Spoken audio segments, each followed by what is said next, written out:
ایک دوسرے کو عزت دو، برداشت کرو۔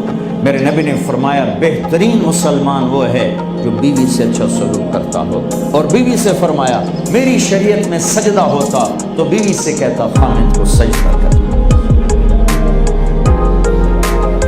بہترین صدقہ اولاد کی تربیت ہے۔ پورا گھر میرے نبی نے نقشہ، ہر ایک کی قیمت بتائی۔ ماں تیرے قدموں تلے جنت، کاش میری ماں زندہ ہوتی، تم دیکھتے میں کیا کرتا، میں عشاء کی نماز کے مصلی پر ہوتا، میں سورۃ فاتحہ پڑھ رہا ہوتا، ادھر سے آواز آتی میری ماں کی محمد، تو میں نماز توڑ کے کہتا لبیک اما جان۔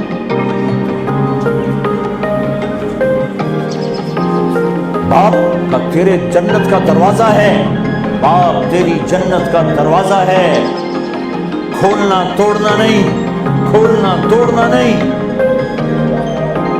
توڑ لیا تو جنت میں نہ جا سکو گے۔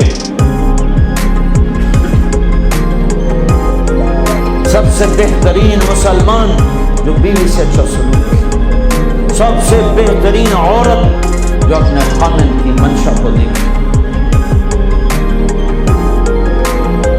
پھر آپ نے ایک عجب بات فرمائی جو معاشرے میں بہت بوجھ بنتا ہے جس کا، ہاں بھائی میں ایسا صدقہ بتاؤں جس سے بڑھ کے کوئی صدقہ نہیں، تمہیں ایسا صدقہ بتاؤں جس سے بڑھ کے کوئی صدقہ نہیں۔ میں کہا جی کیا؟ الابنۃ المردودہ، جس کی بیٹی کو طلاق ہو گئی یا بیوہ ہو گئی اور گھر واپس آ گئی، ماں باپ تھے یا ماں باپ نہیں ہے تو بھائی ہیں، وہ ایک بوجھ بنتی ہے ماں باپ پر بھی، اور بھائی تو ویسے ہی باغی ہو جاتے ہیں۔ میرے نبی نے فرمایا اس بچی پہ خرچ کرنا کائنات کا سب سے افضل صدقہ۔ گھر ایک گھر کیسے چلتا ہے؟ ہمارے یہاں پنجاب سندھ بلوچستان سرحد میں بہنوں کو وراثت میں کوئی حصہ نہیں ملتا، سب بھائی کھا جاتے ہیں۔ میرے نبی نے فرمایا جس کو اللہ نے 2 بہنیں دیں اس نے ان کا حق ادا کیا، شادی کی حق ادا کیا۔ ماں باپ کی وراثت میں سے ہوتا ہے، اگر میں نے تو خود کمایا ہے اس میں بہنوں کا حق نہیں، ماں باپ سے اگر 1 روپیہ بھی آیا ہے تقسیم کیا جائے گا۔ جس نے بہنوں کا حق ادا کیا، شادی کی حق ادا کیا، اس پہ جنت واجب ہو گئی۔ جس کو اللہ نے 3 بیٹیاں دی، اس نے ان کی ڈولی اٹھائی، وہ جنت میں میرے ساتھ یوں ہوگا۔ ایک بولے اگر 2 ہوں، کہ جس نے 2 بیٹیوں کی شادی کی وہ بھی ایسے ہوگا۔ اللہ بھلا کرے۔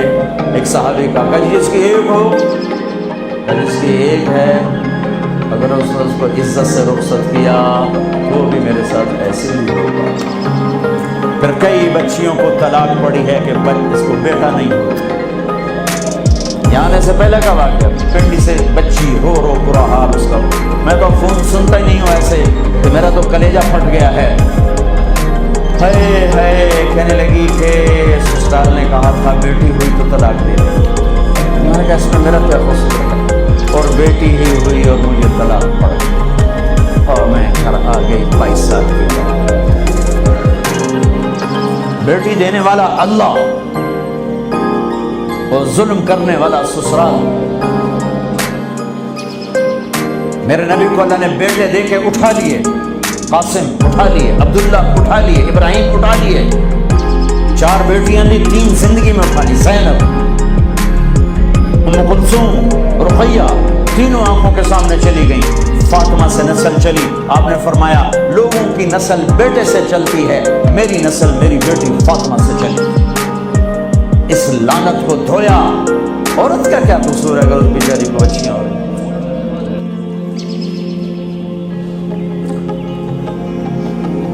جس نے اپنی بہنوں کو حق ادا کیا، جس نے بیٹیوں کو ڈولے میں بٹھایا، ان کا حق ادا کیا، کہ جنت میں یوں ہو جائے گا۔